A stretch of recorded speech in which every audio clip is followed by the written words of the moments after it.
একদিন হঠাৎ পুরো পৃথিবী জুড়ে বিভিন্ন জায়গার মানুষেরা এক অজানা এবং অদ্ভুত জিনিস দেখতে পায়, যা আগে কেউ কখনো দেখেনি। আর তারপরে যা ঘটল সেটা কেউ কখনো কল্পনাও করতে পারেনি। বন্ধুরা, আজ আমি যে সিনেমাটি এক্সপ্লেন করতে চলেছি সেটা হলো 2021 সালের মুক্তি পাওয়া একটি সিনেমা, রাইজিং। সিনেমাটি শুরু হয় একটি পুরনো ভিডিও ফুটেজ দেখিয়ে, যেখানে একজন ইউএস এয়ারফোর্সের কমান্ডার নিউজ রিপোর্টারদের বলেন যে 1947 সাল থেকে তারা বিভিন্ন উৎস থেকে বহু ইউএফও সম্পর্কিত রিপোর্ট পেয়েছেন। এরপর দেখানো হয় মেজর কিউকে, যিনি একজন লেখক ছিলেন এবং তিনি সারা জীবনের অভিজ্ঞতার উপর ভিত্তি করে একটি বই লিখেছিলেন, যেই বইটির নাম ছিল ফ্লাইং সসার্স আর রিয়েল। তিনি তার বক্তব্যে বলেন যে মানুষ সত্যি বহু বছর থেকেই এক্সট্রা টেরেস্ট্রিয়াল অবজেক্টের সম্মুখীন হচ্ছে।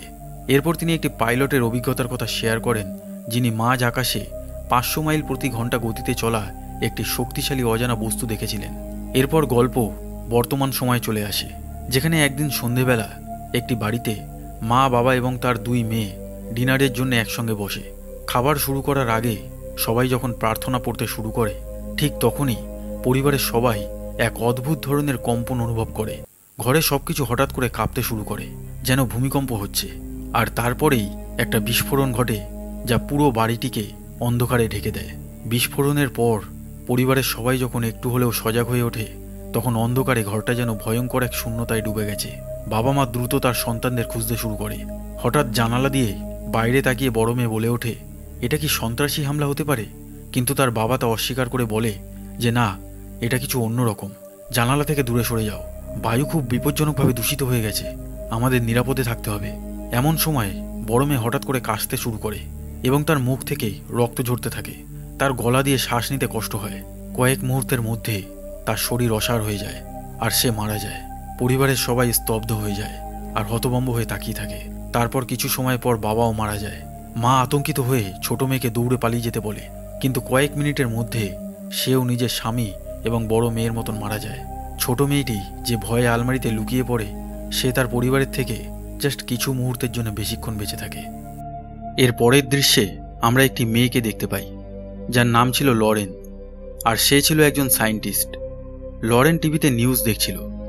নিউজে তখন নিউ ইয়র্কে আবহাওয়া পরিবর্তনের খবর চলছিল, কিন্তু হঠাৎ এক জরুরি ঘোষণা এসে সম্প্রচারটি থেমে যায়। অ্যাঙ্কার খবর পান যে পেনসিলভেনিয়ার একটি ছোট শহর ব্যাডজারে একটি অস্বাভাবিক বিস্ফোরণ ঘটেছে, যেখানে জনসংখ্যা মাত্র 1300।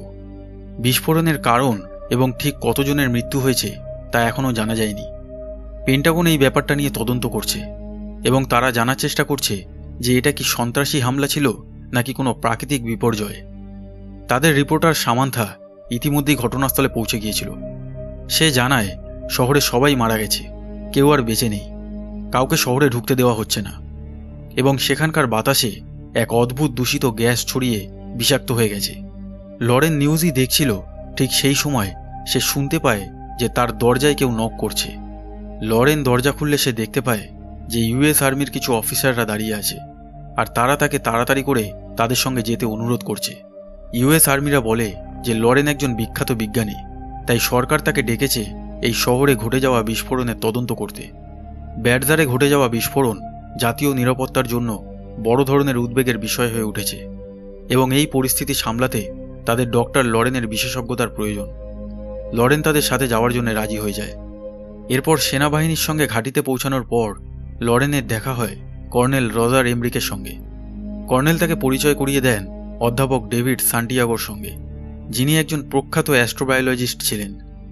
অধ্যাপক সান্টিয়াগো জানান যে মহাকাশ থেকে একটি বেসবল আকারের মিটিওরাইট ব্যাডজারে পড়েছে, কিন্তু এই ঘটনায় অস্বাভাবিক কিছু রয়েছে।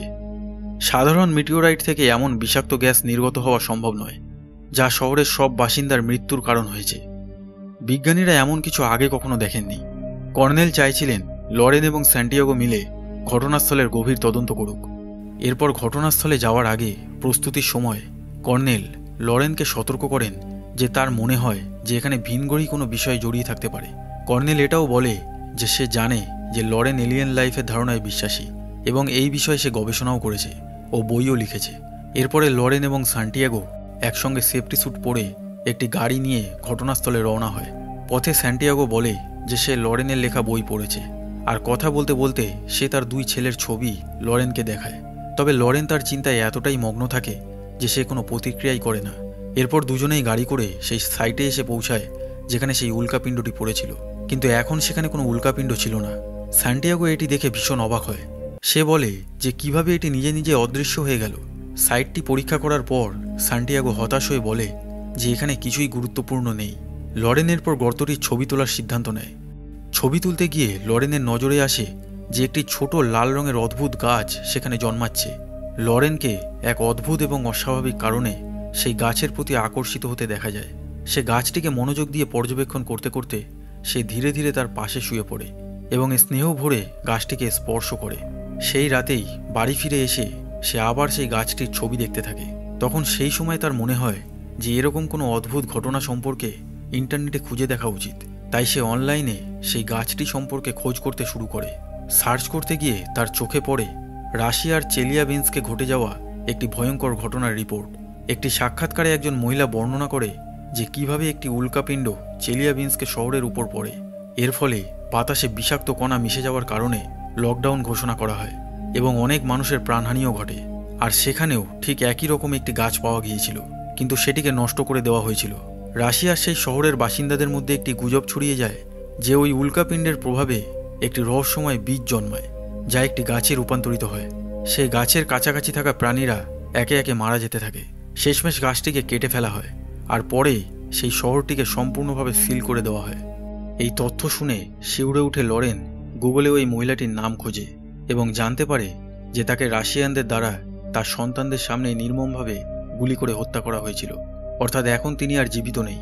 এই কারণে ইউএস মিডিয়া মনে করেছিল যে রাশিয়ার কাছে অবশ্যই এমন কিছু গোপন তথ্য আছে যা তারা লোকাচ্ছে। এর পরের দৃশ্যে আমরা দেখতে পাই যে 2টি মার্কিন ডাক্তার একটি মৃতদেহের পোস্টমর্টম করছে। যে ব্যক্তিটি মারা গিয়েছিল তার মৃত্যু মেটিওরয়েডের বিষাক্ত গ্যাসের কারণে হয়েছিল। তাদের কাজ পর্যবেক্ষণ করতে সেখানে উপস্থিত ছিলেন কিছু আর্মি অফিসার, বিজ্ঞানী এবং চিকিৎসকরা।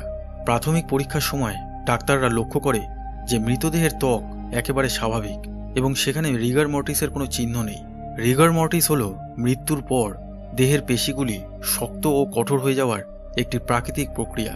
মৃত্যুর পর রক্ত সঞ্চালন বন্ধ হয়ে গেলে পেশির কোষে ক্যালসিয়াম জমা হয় এবং এনার্জি উৎপাদন বন্ধ হয়ে যাওয়ার কারণে পেশিগুলি সংকুচিত ও শক্ত হয়ে যায়। তো যাই হোক, এই অস্বাভাবিকতা দেখে সেখানে উপস্থিত সবাই খুব অবাক হয়। প্রথম কার্ডটি দেওয়া মাত্র একটি অদ্ভুত রূপালী রঙের তরল ক্ষত থেকে ধীরে ধীরে বেরিয়ে আসে, কিন্তু কয়েক মুহূর্তের মধ্যেই সেই তরল শরীরের ভিতরে আবার ফিরে যায় আর ক্ষত যেন মিরাকেলের মতো নিজে থেকেই সেরে ওঠে। এরপর হঠাৎ করেই মৃত ব্যক্তিটি উঠে বসে পড়ে। ল্যাবের বাইরে লরেন ও আরও কয়েকজন ছিল যারা এটি দেখে হতবাক হয়ে যায়। ভয়ে হতভম্ব হয়ে ডক্টর কেট দ্রুত অপারেশন রুম থেকে পালিয়ে যায়। সিডিসি ডিরেক্টর কারেন ম্যাকনাইট পুনরুজ্জীবিত মানুষটিকে তার পরিস্থিতি বোঝানোর চেষ্টা করে এবং বলে, তুমি যদি আমাকে বুঝতে পারো তাহলে তোমার হাত তোলো। কিন্তু সেই মৃত ব্যক্তিটি, যার নাম ছিল রবার্ট, সে কোনো প্রতিক্রিয়া দেখায় না। মারিয়া সেখানে থাকার সিদ্ধান্ত নেয় এবং জিজ্ঞেস করে আমাদের এখন কি করা উচিত। কারেন তাকে বলে রবার্টের নাড়ি পরীক্ষা করো। মারিয়া ভয়ে ভয়ে রবার্টের কাছে যায়। যখন সে তার নাড়ি পরীক্ষা করে তখন তার মুখ ফ্যাকাশে হয়ে যায়। সে দেখে তার কোনো নাড়িই ছিল না, শরীর ছিল ঠান্ডা বরফের মতো আর রক্তচাপ সেটাও নেই। এটা কি আদৌ সম্ভব? ঠিক তখনই অপারেশন রুমের বাইরে আতঙ্কিত চিৎকার শোনা যায়। সবাই ছুটে গিয়ে দেখে যে শুধু রবার্ট নয়, বাকি মৃত ব্যক্তিরাও একে একে জীবিত হয়ে উঠেছে। এই অস্বাভাবিক ঘটনা বাইরে ফাঁস হয়ে যায় আর সাংবাদিকরা ছবি আর তথ্য সংগ্রহ করতে মিলিটারি বেসের চারপাশে ভিড় জমায়। এরই মধ্যে লরেন নিজের শরীরে কিছু অদ্ভুত পরিবর্তন অনুভব করতে শুরু করে, যেন তার ভেতরে কিছু অজানা শক্তি কাজ করছে। ডেভিড তাকে সাহায্য করতে আসে, কিন্তু সে বলে যে সে ঠিক আছে। এরপর ডাক্তাররা সেই 49 জনের পরীক্ষা করতে শুরু করে যারা আবার জীবিত হয়ে গিয়েছিল। সবাইকে তাদের নিজেদের পরিবারের ছবি দেখানো হয়, কিন্তু কেউই কোনো প্রতিক্রিয়া দেখায় না। তারা সবাই জীবন্ত লাশের মতো ছিল, যাদের মধ্যে কোনো আবেগ দেখা যাচ্ছিল না। তখন গভর্নর এসে প্রশ্ন করে যে কেন শুধুমাত্র এই 49 জনই ফিরে এসেছে যখন হাজার হাজার মানুষ মারা গেছে। একজন বিজ্ঞানী তখন বলে যে তাদের কাছে একটা তত্ত্ব আছে। আসলে সেই লোকেরা বিস্ফোরণের সবচেয়ে কাছাকাছি ছিল এবং তারা উল্কাপিণ্ডের টুকরো নিঃশ্বাসে টেনে নিয়েছিল, যার ফলে হয়তো তাদের শরীরে পরিবর্তন ঘটেছে এবং নতুন ধরনের জীবের সৃষ্টি হয়েছে। আর বাকি সবাই বিষাক্ত গ্যাসে মারা গেছে। অর্থাৎ ব্যারজার শহরটি রাসায়নিক সুরক্ষা ছাড়া নিরাপদ রাখা সম্ভব নয়। তখন একজন মহিলা যাকে ডাক্তাররা পরীক্ষা করছিল সে হঠাৎ করে সেখান থেকে চলে যায়। এরপর লরেন কর্নেলের সাথে দেখা করে এবং জানায় যে 2013 সালে রাশিয়ার চেলিয়াবিন্সকে এমনই একটি বিস্ফোরণ হয়েছিল আর সেখানকার লোকেদের মধ্যেও একই ধরনের লক্ষণ দেখা গিয়েছিল। সে বিশ্বাস করে না যে এটা রাশিয়ানদের কাজ হতে পারে, কারণ তারা নিজেরাও এতে আক্রান্ত হয়েছিল। লরেন বলে যে এটা একটা সাংঘাতিক ফাঁদ, এটা কোনো খারাপ পরিকল্পনার অংশ, কিন্তু কর্নেল তার কথায় গুরুত্ব দেয় না। এরপর জীবিত হয়ে ওঠা মানুষদের জন্য একটি মিটিং রাখা হয় এবং গবেষণায় জানা যায় যে তারা জীবিত তো বটে, কিন্তু তাদের হৃদস্পন্দন চলছে না, তাদের কোনো পালসও নেই, কোনো শ্বাস নেই এবং মস্তিষ্কে কোনো কার্যকলাপ নেই। তারা কিছুই খায় না আর ঘুমায়ও না। শারীরিকভাবে তারা মৃত, তবে তাদের রক্ত এবং টিস্যুতে এমন কিছু উপাদান রয়েছে যা বিজ্ঞানীরা এখনও চিহ্নিত করতে পারেনি।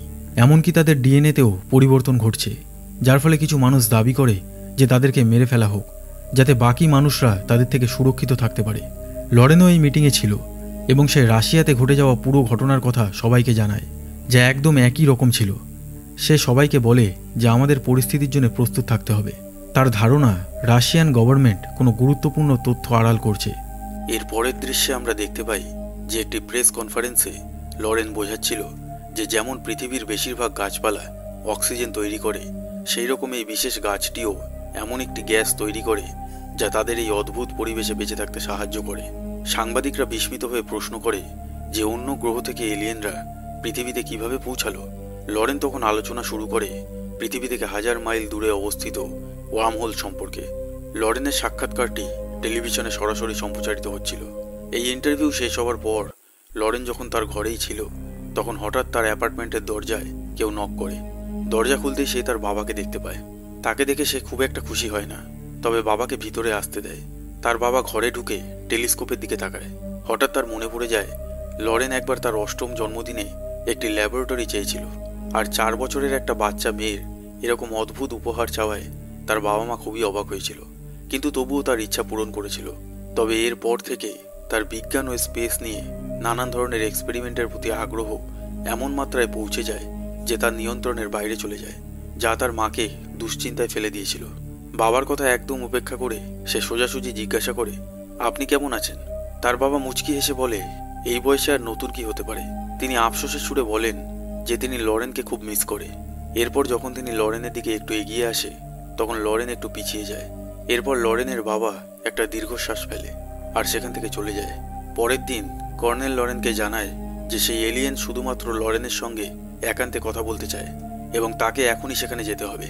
সুরক্ষার জন্য বিশেষ স্যুট পরে লরেন সেই এলিয়েনের সঙ্গে দেখা করতে যায়, যে একজন মানুষের দেহে অবস্থান করেছিল। সে এলিয়েনকে জিজ্ঞাসা করে, তুমি আসলে কে আর পৃথিবীতে কেন এসেছো? এরপর সেই এলিয়েন বলতে শুরু করে যে তারা একটি দূরবর্তী এলিয়েন সভ্যতার অংশ, যাদের নিজস্ব গ্রহ ধ্বংস হয়ে গেছে। তারা কয়েক দশক ধরে মহাকাশে ভ্রমণ করছে। ঠিক ওই সময় ডেভিড ওই এলিয়েন গাছের কাছ থেকে একটি নমুনা সংগ্রহ করতে চেষ্টা করে যাতে এটি পরীক্ষা করা যায়, কিন্তু এলিয়েন এটি দেখে ফেলে আর খুব ক্রুদ্ধ হয়ে যায় এবং লরেনকে বলে যে সবাইকে সেই গাছ থেকে এখনই দূরে সরিয়ে নিতে, নইলে এর ফল ভালো হবে না। লরেন জবাব দেয়, মানুষ তার নিজের গ্রহকে বাঁচানোর জন্য সবকিছু করার জন্য তৈরি আছে। আমরা সেই গাছটিকে ধ্বংস করতে যাচ্ছি, যা আমাদের পরিবেশকে পরিবর্তন করছে। তখন এলিয়েন জানায়, মানুষ সম্পর্কে আমাদের সম্পূর্ণ তথ্য রয়েছে, আমরা পুরোপুরি প্রস্তুত হয়ে এসেছি এবং আমাদের এমন ক্ষমতা রয়েছে যা মানুষের কল্পনার বাইরে। এই কথা বলার পর সেই এলিয়েন ডেভিড সহ সকলের মন নিয়ন্ত্রণ করতে শুরু করে। একে একে বাকিরা তাদের হেলমেট খুলে ফেলতে থাকে এবং মারা যেতে শুরু করে। এটি দেখে অন্যান্য সেনারা সেই ব্যক্তিকে গুলি করতে এগিয়ে আসে, কিন্তু তখন এক অদ্ভুত শব্দ নির্গত হয় যা সেনাবাহিনীদের মনকে সম্পূর্ণভাবে এলিয়েনের অধীন করে ফেলে। এলিয়েন তাদের একে অপরের দিকে গুলি চালাতে বাধ্য করে এবং পরিস্থিতি আরও ভয়াবহ হয়ে ওঠে। লরেন এবং আরও কিছু মিলিটারি সেনারা সেই এলিয়েনের প্রভাব থেকে নিজেদেরকে বাঁচিয়ে সেখান থেকে পালিয়ে যেতে সফল হয়। এরপর অনেকগুলো ফাইটার প্লেন সেই বিশাল এলিয়েন গাছটিকে ধ্বংস করার জন্য সেই গাছটিকে লক্ষ্য করে মিসাইল লঞ্চ করে, কিন্তু সেই অদ্ভুত গাছটির চারিদিকে এক ধরনের শক্তিশালী সুরক্ষামূলক গম্বুজ তৈরি হয়ে যায়, যার ফলে সেই গাছটির কোনো রকম ক্ষতি হয় না। এদিকে নিউজ থেকে আরও ভয়াবহ খবর শোনা যাচ্ছিল। লোকেরা গভীর জঙ্গলের ভেতর থেকে বিভিন্ন ধরনের ভীতিকর ও অজানা শব্দ শুনতে পাচ্ছিল। মাটি থরথর করে কাঁপতে শুরু করেছে, আর কিছু শহরে রহস্যময় বিষাক্ত কুয়াশা ছড়িয়ে পড়েছে যা মানুষের জীবন কেড়ে নিচ্ছে। ভারতে একের পর এক ভয়াবহ বিস্ফোরণ ঘটে, যার ফলে হাজার হাজার মানুষ মারা যাচ্ছে। বিশ্বজুড়ে পরিস্থিতি নিয়ন্ত্রণের বাইরে চলে যাওয়ায় বিভিন্ন দেশে সামরিক আইন জারি করা হয়েছে এবং পুরো ক্ষমতা সেনাবাহিনীর হাতে তুলে দেওয়া হয়েছে। কৃষকেরা জানাচ্ছে তাদের ফসল মাটির নিচেই পচে গিয়ে সম্পূর্ণ ধ্বংস হয়ে গেছে। নিউজে এই ধরনের ভয়ঙ্কর ব্যাপার জানার পর টিভি বন্ধ করে লরেন দ্রুত তার জিনিসপত্র গুছিয়ে বেরিয়ে পড়ে। সারা পৃথিবীতে আতঙ্কে মানুষ তাদের ঈশ্বরের কাছে প্রার্থনা করতে শুরু করে দেয়। এই বিপর্যয়ের মধ্যেই লরেন তার বাবার বাড়ির দিকে এগিয়ে যায়। সেখানে পৌঁছানোর পর সে সেই জায়গায় যায় যেখানে একসময় তার ল্যাবরেটরি ছিল। সেই ল্যাবের জানালাগুলো বোর্ড দিয়ে আটকানো ছিল, তবু একটি ফাঁক দিয়ে সে ভেতরে উঁকি মারে। লরেন তার বাবার সঙ্গে দেখা করার জন্য ভেতরে যাওয়ার কথা ভেবেও শেষ পর্যন্ত সে সেখান থেকে চলে যাওয়ার সিদ্ধান্ত নেয়। আর সেখান থেকে বেরিয়ে সে ওই গাছটির কাছে এসে পৌঁছায়। আর তারপর সেই এলিয়েন মানুষটির পাশে দাঁড়িয়ে সে সমস্ত ঘটনাগুলোর অর্থ বোঝার চেষ্টা করে। তখন সেই এলিয়েনটি তাকে জানায় যে তারা পৃথিবীতে এসেছে শুধুমাত্র তার জন্য। সেই এলিয়েন লরেনের দিকে হাত বাড়িয়ে তার অতীতের এক বিস্ময়কর ঝলক দেখায়, যা এতদিন লরেনের স্মৃতিতে শুধু টুকরো টুকরো হয়ে ফিরে আসত। ছোট্ট লরেনকে একদিন তার বাবা গাড়িতে করে একটা সিক্রেট জায়গায় নিয়ে যাচ্ছিল। আসলে লরেনের বাবা একটা সিক্রেট এজেন্সিতে কাজ করত। তার বাবা তাকে সতর্ক করে বলে যে এই জায়গাটা খুব গোপনীয়, মাকে এই জায়গার ব্যাপারে কখনোই বলবে না। আসলে লরেনের বাবা তাকে এরিয়া 51-এ নিয়ে এসেছিল, যেখানে লরেনের বাবাকে ডাকা হয়েছিল। যখন তার বাবা গন্তব্যে এসে পৌঁছায় তখন লরেনের বাবা একটি দলের সঙ্গে ভেতরে চলে যায় এবং লরেনকে বাইরে অপেক্ষা করতে বলে। কিন্তু লরেনের কৌতূহল তাকে তার বাবার পিছু নিতে বাধ্য করে। সে সেই দলের পিছনে গিয়ে গোপনে তাদের কথা শুনে ফেলে। লরেন শুনতে পায় যে তারা এক রহস্যময় এলিয়েন প্রাণীর কথা আলোচনা করছে। আসলে মিলিটারির লোকেরা সেই দিন অজানা কোনো গ্রহ থেকে আসা এক এলিয়েন প্রাণীর সন্ধান পেয়েছিল, যাকে মেরে দেওয়া হয়েছিল। এরপর যখন কথাবার্তা শুরু হওয়ার পর দলের সদস্যরা সেখান থেকে চলে যায়, লরেন তখন সেই ক্যাপসুলটির কাছে যায় যেটির মধ্যে সেই এলিয়েনের শবদেহ রাখা ছিল। আর সে ওই ক্যাপসুলটিকে ছুঁয়ে দেখতে যায়। আর ঠিক তখনই কোনোরকমভাবে সেই এলিয়েন প্রাণীটির চেতনা তার শরীরে প্রবেশ করে যায়। এরপর বাড়ি ফিরে লরেন নিজের জন্য একটি ল্যাবরেটরি দাবি করে এবং সেখানে একটি ডিভাইস তৈরি করতে শুরু করে। তার আচরণ দ্রুত অদ্ভুত হয়ে ওঠে, যা দেখে তার বাবা মা খুবই চিন্তায় পড়ে যায়। লরেন আর সাধারণ কোনো শিশুর মতো ছিল না, তার বুদ্ধিমত্তা অস্বাভাবিকভাবে বেড়ে যায়। অবশেষে লরেন একটি যোগাযোগ ডিভাইস তৈরি করতে সফল হয়ে যায়, যার মাধ্যমে সে তার নিজের গ্রহে সিগন্যাল পাঠাতে পারে। ক্যালেন্ডারের দিকে তাকিয়ে সে নিজেকে সুপারনোভা 94 বলে পরিচয় দেয় এবং পৃথিবীর লোকেশন মহাকাশে সিগন্যালের মাধ্যমে পাঠিয়ে দেয়। লরেনের বাবা মা প্রথমে তার এই অদ্ভুত স্বভাবকে সহ্য করে নেয়, তবে কিছুদিন পর তারা তার এইসব বৈজ্ঞানিক কার্যকলাপ একেবারে নিষিদ্ধ করে দেয়। লরেন তার মায়ের ওপর রাগ করেছিল এবং রাগের মাথায় বলেছিল যে সে শীঘ্রই মারা যাবে। আর ঠিক কিছুক্ষণের মধ্যেই তার মায়ের মৃত্যু হয়। চিন্তিত হয়ে লরেনের বাবা তাকে ডাক্তারের কাছে নিয়ে যায়। ডাক্তাররা লরেনের ডিএনএতে একটি নতুন জিনিস আবিষ্কার করে, যেন সে শুধু মানুষ নয় বরং আরও অন্য কিছু। লরেনের যখন সমস্ত ঘটনা মনে পড়ে যায় তখন সে কান্নায় ভেঙে পড়ে। আসলে যে এলিয়েন প্রজাতির চেতনা লরেনের শরীরে প্রবেশ করেছিল, সেই এলিয়েন প্রজাতির স্মৃতিশক্তি খুবই কম সময়ের জন্য থাকত, তাই তাকে সমস্ত কিছু লিখে নোট করে রাখতে হতো। এরপর সেই এলিয়েন মানুষটি লরেনের মাস্ক খুলে দেয় এবং বলে, এখন আর তোমার এটা পড়ার আর দরকার নেই, সে এখন তার বাড়িতে। মাস্কটি খুলে দেওয়ার পরেও লরেনের শ্বাস নিতে কোনো কষ্ট হচ্ছিল না, কারণ সে নিজেও অর্ধেক এলিয়েন ছিল। আর লরেনই তার হোম প্ল্যানেটে সিগন্যাল পাঠিয়ে এলিয়েনদের পৃথিবীতে আসতে সাহায্য করেছিল। লরেনের যখন সবকিছু মনে পড়ে যায় তখন তার কান্না এসে যায়। এরপর পৃথিবীর বিভিন্ন জায়গায় অজানা এক ডিম্বাকার বস্তু বের হতে থাকে এবং সব জায়গায় ছড়িয়ে পড়ে। জঙ্গলে, সাহারা মরুভূমিতে, ক্ষেতে, হ্রদে, বড় বড় শহরগুলোতে এগুলি থেকে অদ্ভুত আওয়াজ বের হতে থাকে। কারোরই জানা ছিল না যে এই ডিম্বাকার জিনিসগুলি আসলে কি আর কোথা থেকে এসেছিল। এরপর সেই ভিনগ্রহী গোলকগুলো পৃথিবী জুড়ে একসাথে বিস্ফোরিত হয়ে যায়। তারপর সারা পৃথিবী জুড়ে কালো ধোঁয়ার বিশাল মেঘ ছড়িয়ে পড়ে। মানুষদের জন্য এখন পালানোর আর কোনো উপায় ছিল না। শেষ বেঁচে থাকা মানুষগুলো যে ভিডিও রেকর্ড করেছিল তা থেকে জানা যায় যে এলিয়েনরা নিজেদের জন্য এমন এক পরিবেশ তৈরি করেছে যা তাদের জন্য উপযুক্ত। তাদের ক্যাপসুলগুলো মাটির মূলের সাথে জড়িয়ে আছে, যা মাটিকে বিষাক্ত করে তুলেছে আর ধীরে ধীরে মানুষের পায়ের নিচে ছড়িয়ে পড়েছে। তবে আসল প্রশ্ন হলো, তারা কোথা থেকে এসেছিল? পৃথিবী এখন আর মানুষের থাকার উপযুক্ত নয়। এই গ্রহটা পুরোপুরি বদলে গেছে, বিবর্তন শুরু হয়ে গেছে। কেউ আর পালাতে পারল না। পৃথিবীর সমস্ত প্রাণী আর গাছপালা মরে গেছে, কিছুই আর বেঁচে নেই। এখন এটা একেবারে নতুন এক পৃথিবী। আর লরেনের জন্য তার যাত্রা শেষ। সে অবশেষে বাড়ি ফিরে এসেছে আর এর সাথে সিনেমাটিও এখানে শেষ হয়ে যায়।